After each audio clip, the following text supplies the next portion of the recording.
You guys ever fuck in a hot tub? You guys ever fuck in a hot tub, and as foreplay, did you and your fuck buddy do a little synchronized swimming around in circles, smiling like a couple of jackasses while you listen to the sweet sounds of dumpster fire 80s garbage love songs? No? Well, tonight's film would like to aggressively inform you that you are going about hot tub fucking all wrong!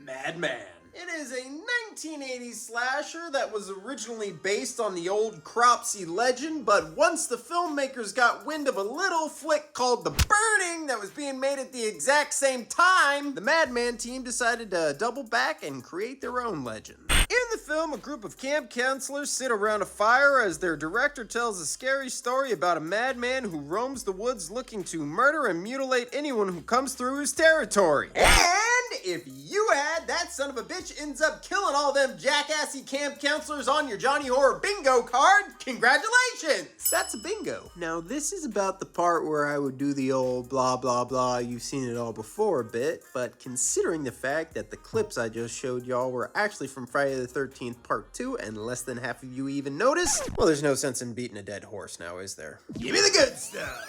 During the campfire scene at the start of the picture, camp leader Max states that they are about a week out from Thanksgiving, which makes this a fucking Thanksgiving horror movie! Now, perhaps you're thinking that I'm grasping at straws here, but there are so few Turkey Day horror movies out there that beggars cannot be choosers, so I will be goddamned if this is not a bona fide Thanksgiving flick! The very first time we spy a glimpse at Madman Mars is pretty fucking spooky. We just catch a snapshot of a large silhouette with long, stringy witch hair perched in a fucking tree like a goddamn gorilla getting ready to pounce on some fools. That will not be the last time primates are mentioned in this episode. Listen, I gotta level with all y'all motherfuckers. I don't know what type of person this makes me, but this very well may be a top contender for my favorite love scene in a movie. Like, ever. Not only is the first half of the sequence two grown-ass adults spinning around in a hot tub like a couple of toddlers in a kiddie pool, but the slow-motion footage, crossfades between shots, and foggy camera lenses make it feel like a fucking Lionel Richie music video. Speaking of music, the song choice is just chef's kiss. In all seriousness, that end credit song is actually pretty fucking bitchin'. This flick does a really awesome job differentiating between the cozy, firelit, warm indoors and the brisk, chilly, eerie outdoor atmosphere. When I watch this movie, it just feels like late fall to me and perfectly captures that cold, lonely feeling that sets in after the celebration of Samhain is ended and the rest of the other holidays begin in a way that very few movies that I have seen ever have. And I genuinely applaud it for that. Everybody gets killed and it's fucking awesome. I am not being hyperbolic when I say that all of these melodramatic fucktwats have it coming. Literally, grown-ass goddamn woman, same one who's spinning around in a fucking tub, is sitting there plucking a flower playing He Loves Me Not. Ha! It is absolutely preposterous how well-deserving of murder all these morons are. Chef's kiss. Let's talk about some shit. Maybe the only slasher that I've seen that starts out with a song and dance number. A song and dance number that leads into a scary campfire story that is absolutely not appropriate for the underage youths present at said scary campfire, and for the aforementioned song and dance number that may indeed be the only song and dance that I've seen at the start of a slasher movie. Everyone in this movie looks weird.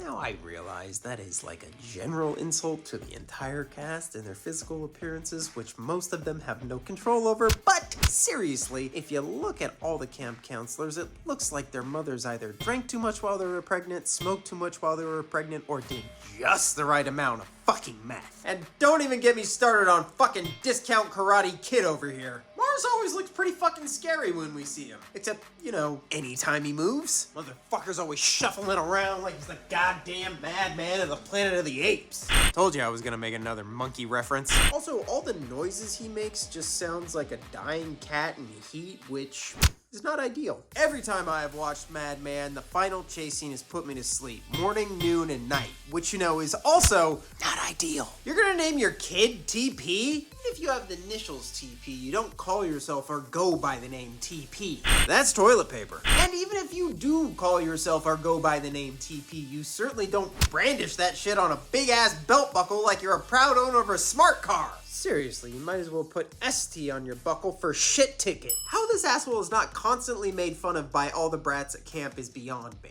Maybe they're afraid old meth head might shank them. Look me in the eye and tell me this man is not on drugs. Let's go for a swim. How about we don't? Let's go for a swim. It's 30 degrees outside. Let's go for a swim. Are your nipples hard enough already? Let's go for a swim. They poked out my eyes. I'm blind. Go ahead and give me that rewatch. Madman's a Halloween hangover flick for me. It's one of the very first movies I put on post spooky season because it still kind of feels like a Halloween flick, but it really is a Turkey Day flick, so it's the best of both worlds. It's the perfect bridge between the two. And because this is an annual watch for me, I would say the rewatch value is pretty high. I really have a lot of fun with this one, gang. It's not quite as entertaining as the Mutilator and nowhere near the legendary shit show that Blood Rage is, but it manages to have a really creepy atmosphere while still being legitimately laugh out loud funny in all the best so bad it's so good ways. It is the perfect November midnight movie, and I cannot recommend it highly enough to those horror fans that love flamin' hot 80s horror garbage, because by those standards, it's a fucking classic. Well, that's gonna put the final nail in the coffin of this episode of the Jony Horror Reviews. I'm your host, Jony Horror, encouraging all you crazy campers to be good to one another, beware of Madman Mars, and if you're thankful for this review, well then just wait until you see what we got in store for you next time. I guarantee there won't be any leftovers.